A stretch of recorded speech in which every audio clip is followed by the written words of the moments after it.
ओम गणपत्याय नमः। ओम श्री गणेशाय नमः। ओम श्री दुर्गा देव्ये नमः। ओम श्री दुर्गाये नमः। ओम श्रीमद्देवी भागवत महापुराण द्वितीय खंड। तुमेव माता च पिता तुमेव, तुमेव बन्धुश्च सखा तुमेव, तुमेव विद्यार्थिनं तुमेव, तुमेव शर्मं देव देव। ओम नमः चंडिकाय नमः। ओम श्री दुर्गा देव्ये नमः। ओम श्री दुर्गाये नमः। आज 8वां अध्याय है भूत शुद्धि का वर्णन। श्री नारायण बोले, हे महामुने, अब मैं भूत शुद्धि का प्रकार बता रहा हूँ। सर्वप्रथम मूलाधार से उठकर सुषुम्ना मार्ग पर होती हुई ब्रह्मांड तक देवी पर देवता कुंडलिनी के पहुँचने की भावना करे। तत्पश्चात साधक हंस मंत्र से जीव का ब्रह्म में संयोजन करके अपने शरीर में पैरों से लेकर घुटनों तक के भाग में चतुष्कोण चौकोर वर्ज चिन्ह से युक्त पीत वर्ण वाले तथा रंग बीज से अंकित पृथ्वी मंडल की कल्पना करे। घुटनों से लेकर नाभि तक के मार्ग में अर्धचंद्रतुल आकृति वाले 2 कमलों से युक्त शुक्ल वर्ण तथा वंग बीज मंत्र से अंकित जल मंडल का स्मरण करना चाहिए। इसके बाद नाभि से लेकर हृदय तक के भाग में त्रिकोणाकार स्वास्तिक चिन्ह से अंकित रत्न वर्ण वाले तथा रंग बीज मंत्र से युक्त अग्निमंडल का स्मरण करना चाहिए। पुनः हृदय से ऊपर भूमध्य तक के भाग में गोल 6 बिंदुओं से अंकित ध्रुव वर्ण वाले तथा यंग बीज से युक्त वायुमंडल का स्मरण करना चाहिए। इसके बाद भूमध्य से लेकर ब्रह्मरंध्र तक के भाग में वृत्ताकार स्वच्छ परम मनोहर तथा हंग बीज से अंकित आकाश मंडल का ध्यान करना चाहिए।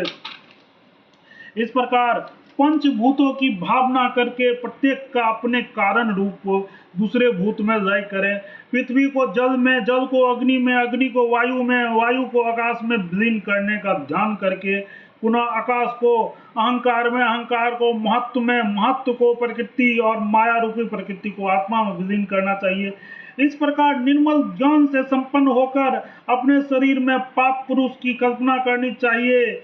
यह मेरी बाईं कुक्षी में स्थित है, यह काले रंग का है तथा अंगूठे के परिणाम वाला है। ब्रह्म हत्या ही इसका सिर है, स्वर्ण की चोरी ही इसके बाहु है, सुरापान ही इसका हृदय है, गुरु तल्प गुरु पत्नी का गमन ही इसका कटी प्रदेश है।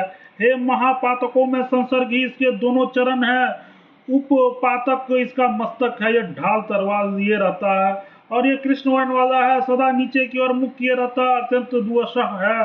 तत्पश्चात वायु बीज यंग का स्मरण करते हुए पूरक परिणाम से वायु को भरकर उसके द्वारा इस पाप पुरुष को सुखा देना चाहिए। पुनः रंग अग्नि बीज मंत्र से द्वारा अपने शरीर से लगे हुए इस पाप पुरुष को भस्म कर देना चाहिए। कुंभक के जप से दग्ध किए गए पाप पुरुष की भस्म से वायु बीज यंग के जप से रेचक परिणाम द्वारा बाहर निकाल देना चाहिए। तदंतर विद्वान पुरुष अपने शरीर से उत्पन्न हुए भस्म को शुद्धा बीज वंग के उच्चारण के उत्पन्न अमृत से अपलिप्त करें। पुनः भू बीज मंत्र रंग से उस द्रव्यभूत भस्म को घनीभूत करके उसके सोने के अंड जैसा बन जाने की कल्पना करें।